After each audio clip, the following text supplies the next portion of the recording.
My name's Paul Steen, and I am a watershed ecologist with the Huron River Watershed Council. And today I'm going to tell you a story about how insects reflect the water quality and habitat of the streams in which they live. Now, my story begins about 20 years ago when I was just a first-year graduate student at the University of Michigan.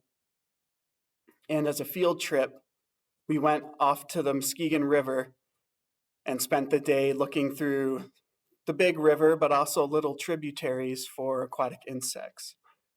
And as we're exploring and I'm looking down at the water, I see this thing that kind of looks leafy, but something a little non-leafy about it. So I take my net and I pick it up as quick as I can, and I quick look at my net and make sure I actually caught this thing.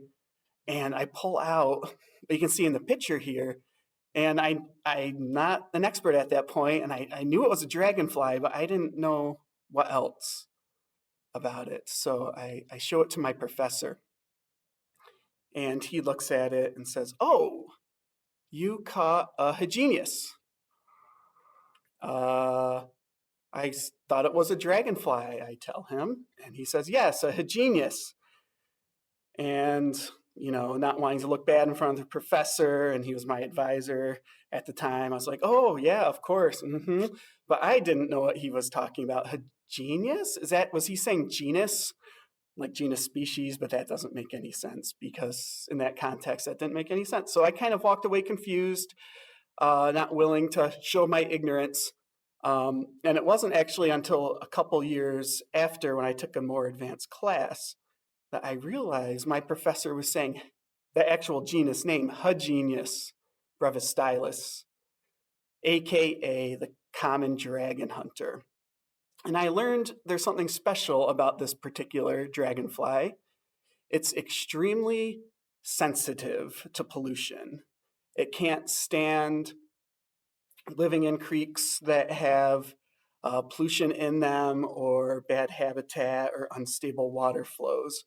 But this particular insect needs the best of all of those things.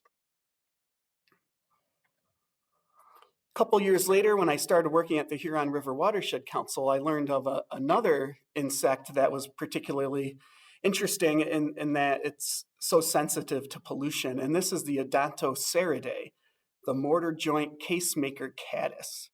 And this caddisfly makes a beautiful case out of grains of little rocks and sand, and it's such a strong case, you can squeeze it with your hands and you're still not able to break this thing. Our HRWC volunteers during river roundups go to a site where this is found, and it's a rare caddisfly in Michigan, but we have it here in the Huron, and it lives in the upper Huron River, right where the tiny little creek, which becomes the Huron River, flows out of Indian Springs Metro Park. And this is a beautiful site. It's got gorgeous water with rocky substrate. It's got clean, cool water. It is in this deep forest that is basically pristine. It's free from development. So in this location, we find this sensitive insect that wouldn't be able to live in any type of pollution. We also find stoneflies and spiny crawler mayflies and other types of special insects. Of course, we don't just go to the best places when we sample for insects during river roundups. Our volunteers travel all across a multi-county area that makes up the Huron River watershed. We go to good sites, bad sites, and sites in between throughout Wayne County, Washtenaw, Livingston, and Oakland County. And when our volunteers come back with insect samples, we identify them together, and then with that data, we are able to give each of these sites a score, and each insect that they get in their sample contributes to that score. So that begs the question, how does that work? Well, it starts with this scale that runs from 0 to 10, where 0 is pollution intolerant and a 10 is pollution tolerant. Now, this was developed by a professor from Minnesota, William Hilsenhoff, and what he did was for each aquatic insect type, he gave them a rating on the scale. So, for example, the Hygienius and the Odontoceridae are given a 0. Now, the net-spitting caddisfly, which is the most abundant caddisfly we have in the Huron River watershed, gets a 4. And something like on the top end, the mosquito, which can basically live anywhere, but does really well in stagnant waters, is given a 10. So let's say our volunteers go out and take a sample, and they come back, we identify them, we count the numbers that we have. So let's, in this hypothetical sample, we have 5 mosquitoes, 10 net-spitting caddis, 2 Hygienius, 3 Odontoceridae. Then to get the score, we multiply each of those abundances by the value on the pollution tolerance scale. And then you add all those together. So in this case, that would be a 90. And you divide by the total abundance, which is 18. So basically what you're doing is taking a weighted average where all the insects are our weights. And in this case, we have a 5. So right in the middle of this scale, considered fair or good. Now, if you were to take a sample and end up with a score of 3 or less, that would be a very healthy stream, and the lower you go, the healthier you are.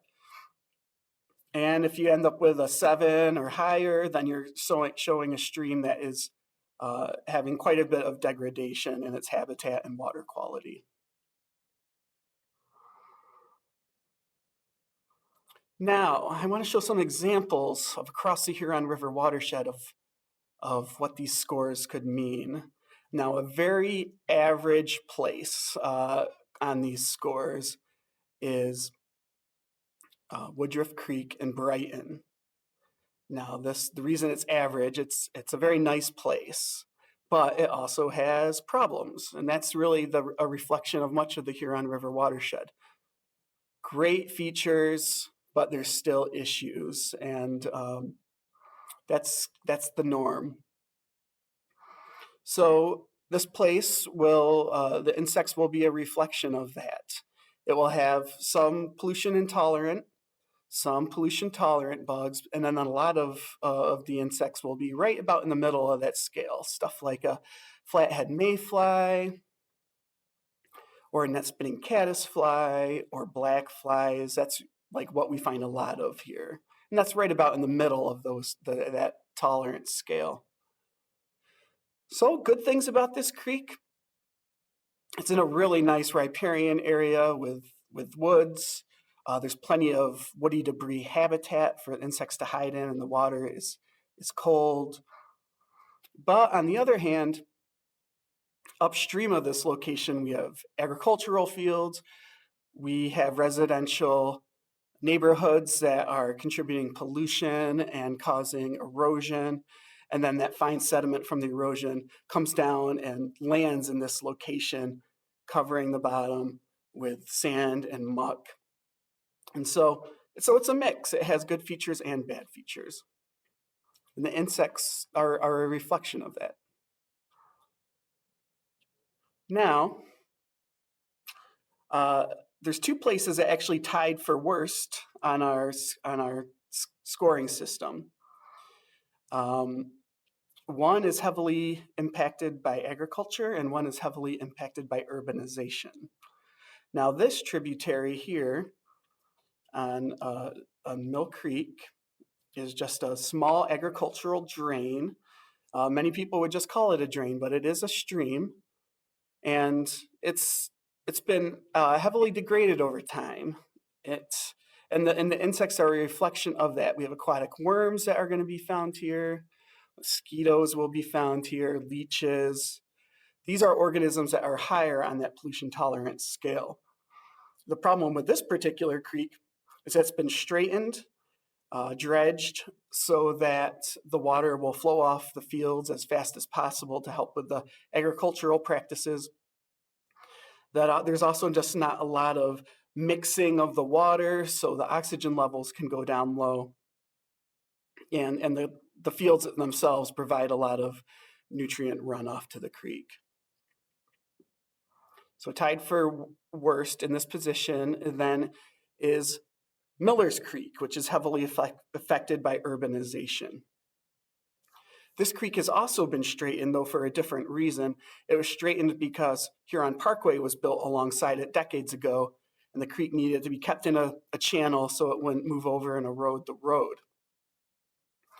And this creek has lots of impervious surface in its watershed, meaning lots of roads and parking lots upstream in the area that drains to it. So when there is lots of rain, all that rain goes down the storm sewers and it enters the stream in a big gush, and it blasts the stream in a flash flood, and you end up with rocks overturning, and it's just draining a lot of polluted water in the process. So you end up with the same types of really pollution-tolerant insects, and something like the Hygenius or our special Odontoceridae caddisfly wouldn't be able to live in a creek like this. So you can see the insects tell the story of the water quality. Now, where do you come in? Well, step one, we need to continue to get out there and test these insect populations so we know how things change over time. We have 25 years worth of data, and we're able to track how things get better or worse. In many cases, stay the same, but we need to know that information. We need to know where we can, where things need to be protected and where things need to be restored. So that's where our volunteers at HRWC with the River Roundup come in, and you can join one of these teams.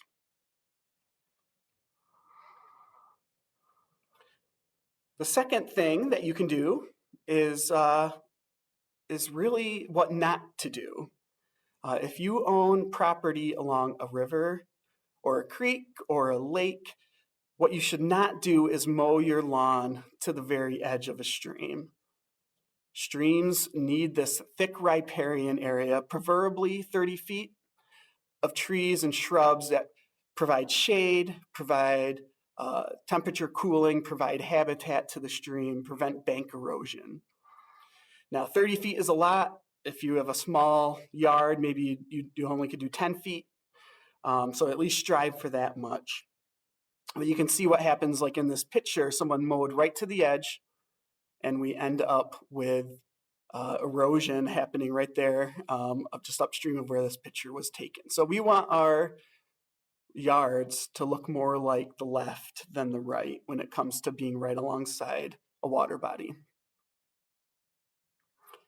Now, if you don't own property right along a river or a creek or a lake, what you can do is still just as important, and that is that everything you do on your lawn will eventually affect a water body.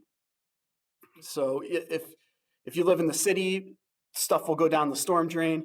If you live out in the country, things are going to go eventually at a longer time scale, but into the groundwater, and it will eventually get to a water body. So don't use pesticides on your yard. Don't use fertilizer. Pick up that pet waste. Pick up trash. Watch out for when you change your oil, or you're tempted to maybe dump that like in a field on the side of your house. No, don't do that. That will get into the groundwater and eventually will get into one of our water bodies. Now, what's the result if we don't act? That's degradation. Streams will continue to get worse. We want to keep our special places unique for generations to come. Special places and clean places will provide the habitat that those really unique insects need to thrive. So we do want you to get out there, enjoy the watershed, enjoy our waterways. But remember, humans are guests, and we're not the ones living there all the time. It's the Hegenius, and it's the Odontoceridae, and it's our fish, and it's the birds.